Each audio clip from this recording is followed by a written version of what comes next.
मिश्रा जी, महाविद्यालय के वरिष्ठ प्राध्यापक अरविंद चौरसिया जी, विद्यार्थी परिषद के सभी वरिष्ठ कनिष्ठ पदाधिकारी, अधिकारी और आने वाले कल के आप सब सनातन के ध्वजावाहकों को मेरा प्रणाम।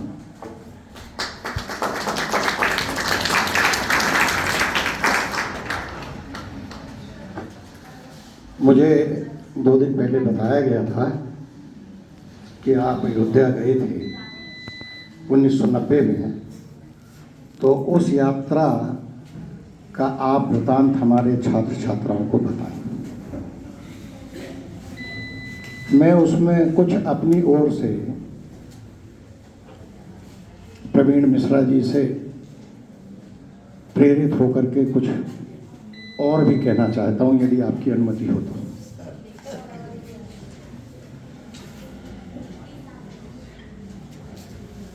ये राम जन्मभूमि का जो मंदिर है, ये एक मंदिर नहीं है। ऐसे देश में लगभग 33,000 मंदिर हैं जो मुगल आक्रांताओं द्वारा तोड़े गए, और हमारे जो विश्वविद्यालय थे नालंदा और तक्षशिला, इनको भी तोड़ा गया। कश्मीर में अनंतनाग एक जिला है, आपने नाम सुना होगा, बहुत आतंकवादी जिला है। अनंतनाग जिले में एक मारतंड मंदिर हुआ करता था, शिव मंदिर। बहुत कम लोगों को पता होगा, मेरा ख्याल है कि देश के 1-8% लोगों को पता होगा कि मारतंड मंदिर था। और मारतंड मंदिर की लाइब्रेरी जो थी वो 1 साल तक जलती रही। 1 वर्ष तक अनवरत वो लाइब्रेरी जलती रही। सोचिए वहाँ हमारा कितना साहित्य था। तो ये हमारे जो मंदिर थे, जिनमें काशी है, अयोध्या है, मथुरा है, और हमारे मध्य प्रदेश में भी ऐसे 2-3 मंदिर हैं जिनमें आज भी विवाद चल रहा है। जिनमें से एक है, आपने नाम सुना होगा, धार का, सुना है धार का कोई मंदिर? सुना है आप लोगों में से किसी ने? भोजशाला मंदिर, जहाँ सरस्वती का मंदिर है, और वहाँ भी नमाज होती है, हमें अनुमति नहीं है। फिर एक बार की अनुमति मिली तो वो भी विवादित है। ये ऐसा क्यों है कि 33,000 मंदिर हमारे तोड़े गए? और क्यों तोड़े गए? और मुगलों द्वारा तोड़े गए। जैसा मिश्रा जी ने कहा कि वो यहाँ राज करने नहीं आए थे, इसको वो इस्लामिक राष्ट्र बनाने आए थे, यहाँ से हिंदुओं का समूल नाश करने आए थे। तो किसी भी संस्कृति को यदि नष्ट करना है तो पहले उसका मनोबल तोड़ो, उसका साहित्य खत्म करो। तो मंदिर तोड़ने के पीछे सबसे बड़ा मकसद उनका था कि हमारी आस्था जो भगवान पर है वो खत्म हो जाए। वो ये बता सकें कि देखो, हमने तुम्हारे राम को उखाड़ करके फेंक दिया, जन्मभूमि को ध्वस्त कर दिया, बाबा विश्वनाथ के मंदिर पे हमने कब्जा कर लिया, और बाबा विश्वनाथ और भगवान राम हमारा कुछ नहीं बिगाड़ पाए। ये हमारी आस्था पर चोट करने की, इसलिए वो 33,000 मंदिर भारत में तोड़े गए। दूसरा, हमारा जो साहित्य था उसको नष्ट किया गया, क्योंकि इतना समृद्ध साहित्य था कि अंग्रेजों ने भी यहाँ से साहित्य ले गया और उसको ट्रांसलेट किया और हमारी चीज़ हमको वापस की। जैसे पहले होता था कि यहाँ से कपास जाता था मैनचेस्टर, और मैनचेस्टर से बनकर के कपड़े आते थे। जब स्वदेशी आंदोलन हुआ, यही हमारे विचारों के साथ हुआ, यही हमारी संस्कृति के साथ हुआ। और आज भी ये विचार शाश्वत है। जितना दैविक विचार शाश्वत है, उतना ही राक्षसी विचार भी शाश्वत होता है। दोनों समानांतर चलते हैं। आज भी आप रोज सुनते हैं आपकी आस्था को डिगाने के लिए कि वहाँ क्या हो गया, राम मंदिर तो है। राम मंदिर तो देश में बहुत हैं, रोज टीवी डिबेट में देखते होंगे आपके राम मंदिर तो बहुत हैं, हम यहाँ राम मंदिर में जाएंगे, वहाँ नहीं गए तो क्या हुआ। राम मंदिर बहुत हैं, जहाँ जहाँ राम के कदम पड़े वहाँ वहाँ राम मंदिर है। पर राम की जन्मभूमि तो एक ही है। जन्मभूमि तो दो नहीं है ना। और जन्मभूमि का महत्व अपने आप में अलग होता है। तो ये हमारी आस्था पर चोट करने के लिए ये मंदिरों का, हमारी यूनिवर्सिटीज़ का, हमारे ग्रंथालयों का, जैसे मैंने मार्तंड का बताया, आप सर्च करना आपको मिलेगा। और यदि आपको इसका विस्तृत जानकारी यदि चाहिए तो मैं आपको बताता हूँ। कुछ उपन्यास हैं गुरुदत्त के, बहुत प्रसिद्ध उपन्यासकार हैं गुरुदत्त, और उनके उपन्यास पढ़िए आप। गंगा की धारा, वो गंगा की धारा उन्होंने अकबर के काल में लिखा है कि अकबर का काल क्या था, दो लहरों की टक्कर, समाज बदल गया। ये उन्होंने लिखा है देश के स्वतंत्रता आंदोलन पर, देश की हत्या, बंटवारा, ऐसे उन्होंने बहुत सारे उपन्यास लिखे हैं। आपको यदि कभी समय मिले तो आप पढ़ें, और ये जिसको विशेष रुचि हो पढ़ने की, ईमानदारी के साथ में वो मुझसे संपर्क करे, मैं उसे वो बुक्स दूंगा। पर शर्त है कि मुझे बुक्स 100% सुरक्षित और पढ़ करके वापस चाहिए, मैं दूंगा। अब आते हैं जिसके लिए मुझे आदेश किया गया था, आग्रह किया गया था, आदेश किया गया था, आग्रहपूर्ण आदेश किया गया था, आदेशपूर्ण आग्रह किया गया था, जो भी समझे, ठीक है। बात 1990 अक्टूबर के अंतिम दिनों की थी। राम जन्मभूमि में नवंबर में आंदोलन होना था, कार सेवा होनी थी। तो कार सेवा के लिए पूरे देश से लोग जा रहे थे।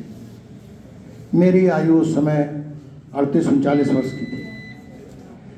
डॉक्टर नेमीचंद जी दिवाकर और स्वर्गीय देवी सिंह ठाकुर एडवोकेट, ये मुख्य रूप से यहाँ उसके ऑर्गेनाइजर हुआ करते थे कार सेवा के लिए।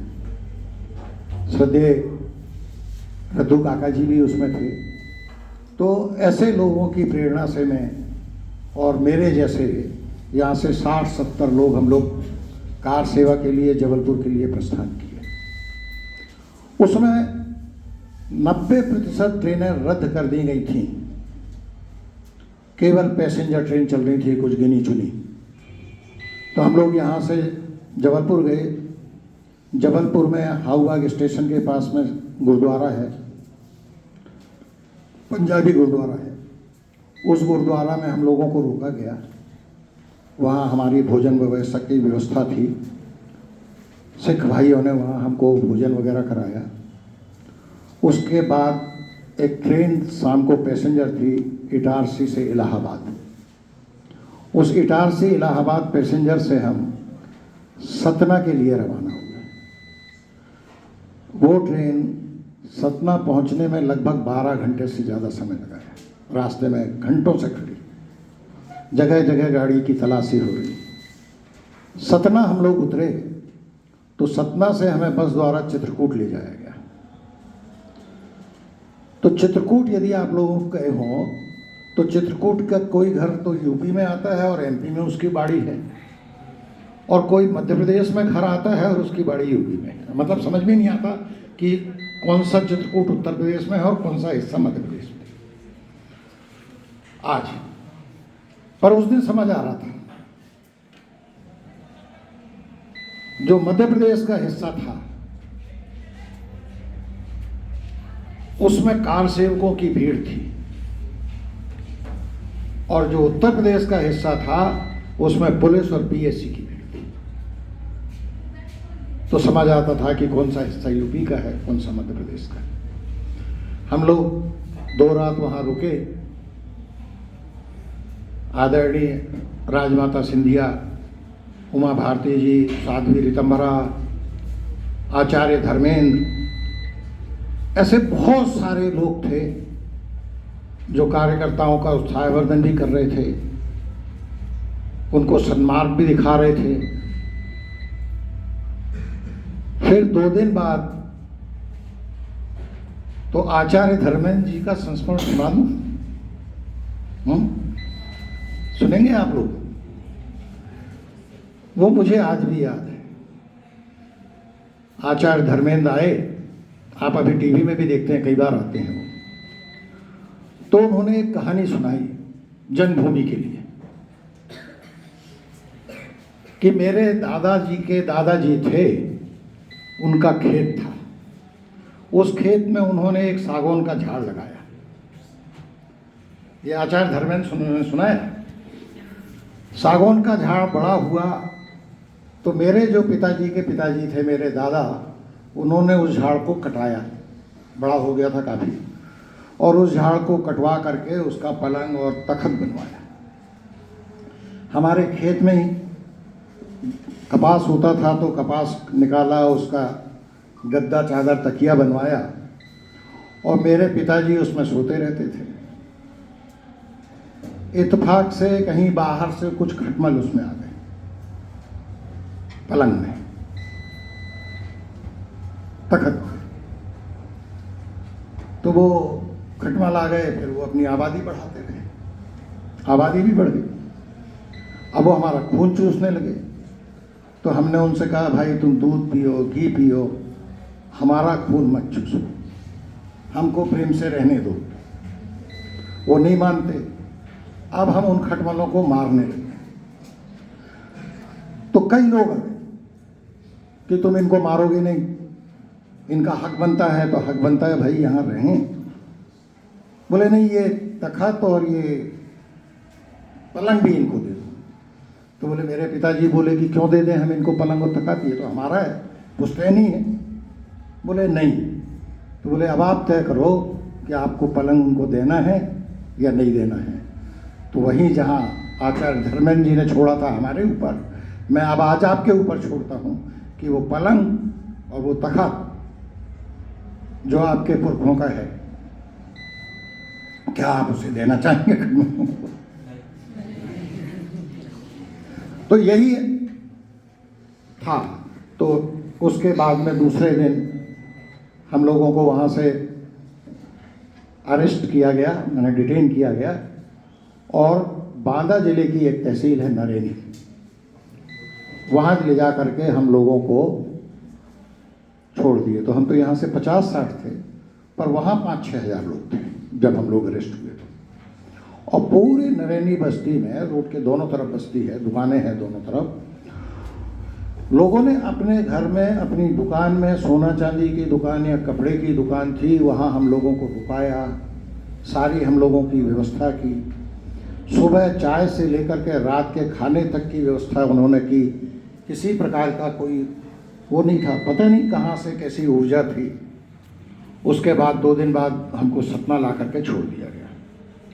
तो बाकी लोग वापस आ गए, पर सिवनी से हम 3 लोग थे। एक नरेश दिवाकर के बड़े भाई हैं, प्रवीण दिवाकर, जिनका मैंने नाम लिया ना, डॉक्टर नेमीचंद दिवाकर, उनके ज्येष्ठ पुत्र नरेश दिवाकर के बड़े भाई वो। और एक मंगलीपेट में एक रहते थे अरविंद पटेरिया, वो आज शायद इस दुनिया में नहीं है। तो ऐसे हम 3 लोगों ने तय किया और हम वहाँ से शंकरगढ़ पहुँचे, इलाहाबाद के पास।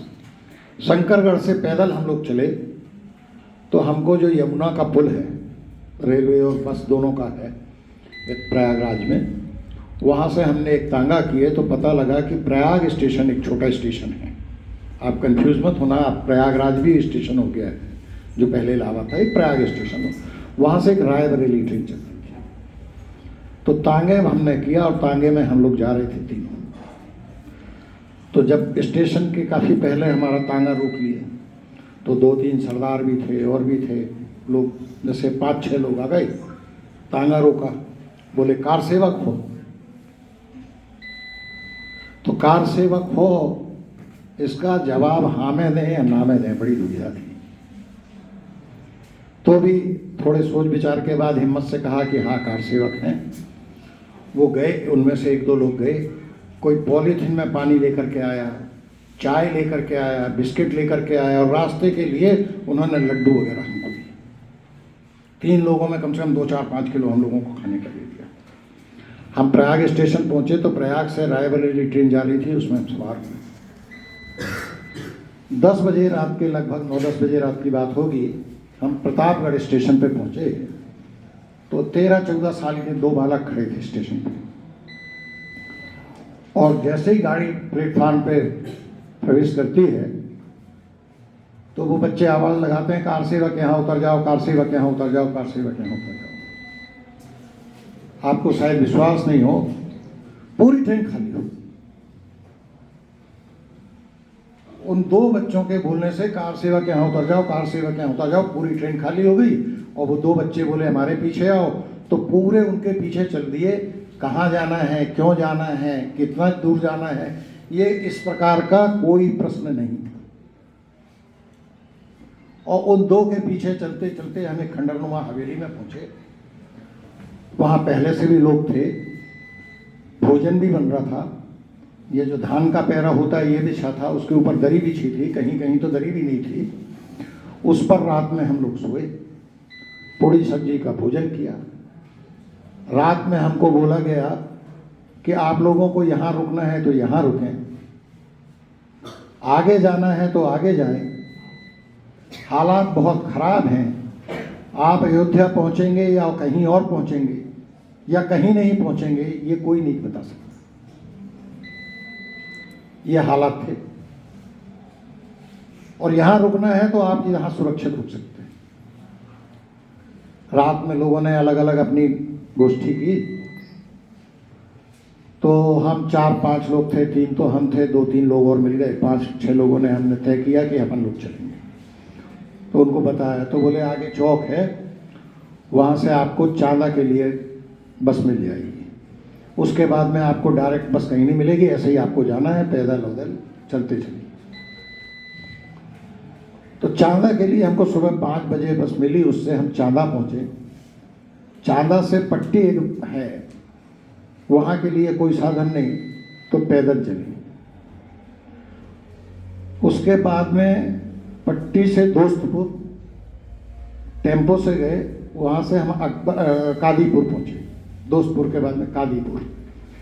तो कादीपुर जब हम सुबह 8 बजे के लगभग पहुँचे तो 10-12 मुसलमान लोग आ गए, दाढ़ी वाले, बुजुर्ग थे, सबकी एज रही होगी 60 के आसपास, 50 और 60 के बीच। आए तो हमसे बोलते हैं 5-6 जो हम लोग थे, हमको इंस्ट्रक्शन थे कि 5-6 से ज़्यादा का झुंड नहीं हो, और जब कोई मिले तो तितर बितर भी हो जाओ।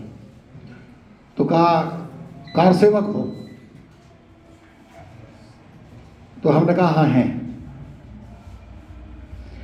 तो बोले यहाँ और कार सेवक बंद हैं, आप मिलना चाहोगे? हमने कहा हमें नहीं मिलना, हमें तो अयोध्या जाना है,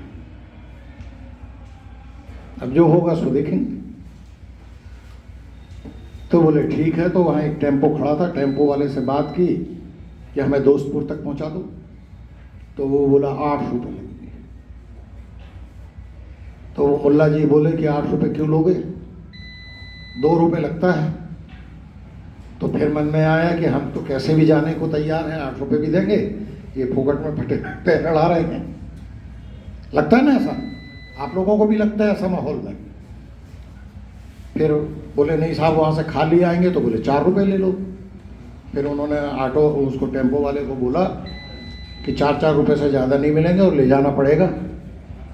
फिर हम लोगों से बोला कि आप डरो मत, हमें कहीं कोई तकलीफ़ नहीं है। उन्होंने हमें जलेबी का नाश्ता भी कराया। तो हम दोस्तपुर पहुँचे। दोस्तपुर से अकबरपुर हमको पैदल जाना था, वहाँ कोई साधन नहीं था। और चूँकि ये लूप लाइन थी, जैसे अपन बंडोल से कान्हीवाड़ा जाते हैं ना, तो लूप लाइन हो गई, तो ऐसा ही ये रोड था। पर जैसे बंडोल के पास पहुँचेंगे तो हाईवे के किनारे तो पुलिस फोर्स पड़ती। तो अकबरपुर जब जा रहे थे तो वहाँ कोई साधन नहीं था। तो रास्ते में हमें 4-5 पुलिस वाले मिले जिनकी ड्यूटी लगी हुई थी, रोक लिया। काफ़ी कुछ मिन्नतें करते रहे, नहीं माना। बाद में एक इंस्पेक्टर झल्ला करके बोलता है, आप यदि सुनेंगे नहीं ना तो आप वंचित हो जाएंगे बहुत अच्छी चीज़ से। तो पुलिस वाला झल्ला करके बोलता है, डांट करके, कि यहाँ की सरकार ने रोड बंद की है ना, और हमारा काम है रोड बंद है तो हम रोड से आपको जाने नहीं देंगे, पर खेत तो खुला है। नहीं आया समझ में ना? क्या क्या कि खेत से चले जाओ, रास्ता बता है? दो। खेत से जा सकते हो। माने ये सपोर्ट था ना, हमारे मन में भय था, हमें नहीं मालूम उनकी मानसिकता क्या है, पर हम उनके बारे में नकारात्मक ही सोच सकते थे। कई बार होते ना, हम अपने मन में पहले से विचार बना लेते हैं कि ये होगा, वही विचार। तो वो बोलते हैं रोड बंद की है सरकार ने, यहाँ से जाओ ना, खेत तो खुला है बोले। तो हम लोग खेत से गए, अकबरपुर पहुँचे, अकबरपुर से गोसाईगंज गए। गोसाईगंज में हमको 2 दिन के लिए रोका गया। अपनी छुई जैसी बस्ती गोसाईगंज की, रोड के दोनों तरफ टेंट लगे हुए हैं, पुआल बिछा हुआ जिसको अपन पैरा बोलते हैं, पूरा खाना पूरा फ्री। वहाँ डॉक्टर प्रवीण की लुंगी फट गई थी रास्ते में बिछाने में, तो बोले सिला देते हैं। तो एक था बढ़िया टेलर, कांच वाँच का शोरूम था उसका, कपड़े सिल रहा था। हमने कहा चलते हैं। तो प्रवीण और अरविंद थोड़े हिचके कि कैसे जाएं। चलो भाई, ज़्यादा होगा क्या होगा, मना कर देगा ना, 2 बार बोल लेगा 2 डंडे मार लेगा, और क्या करें, चलो। तो गए, तो उसने अपना जो नया कपड़ा सिल रहा था उसको हटा करके उसने सिला।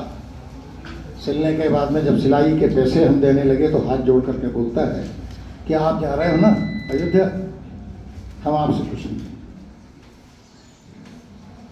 फिर जूते ठीक कराने थे तो मोची ने पैसे नहीं दिए, और वो मैंने देखा वहाँ 2 दिन रुक करके। मैं जरा थोड़ा घुमक्कड़ प्रवृत्ति का भी, खोजी प्रवृत्ति का भी, जिज्ञासु भी, तो सबके साथ जिसको भी जरूरत थी,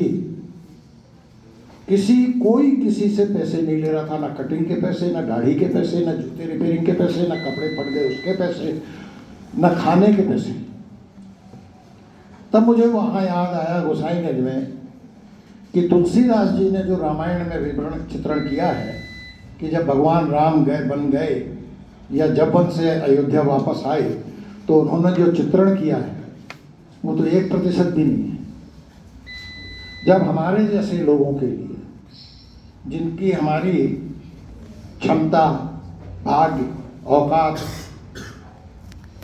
उस बानर सेना के एक मामूली बानर बराबर भी नहीं है, उनकी इतनी यदि जनता सेवा कर रही है, इतना आदर भाव दे रही है, तो भगवान जब रहे होंगे तो उनको कितना क्या मिला।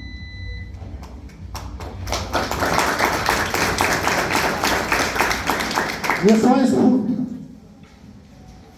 फिर गोसाईगंज से हमने शुरू की तो हमें बताया गया कि ये अमराई है, इधर से चले जाए, वहाँ यूपी में काफ़ी घनी घनी अमराई है। पहले अपने यहाँ भी बहुत होती थी, अब तो नहीं है।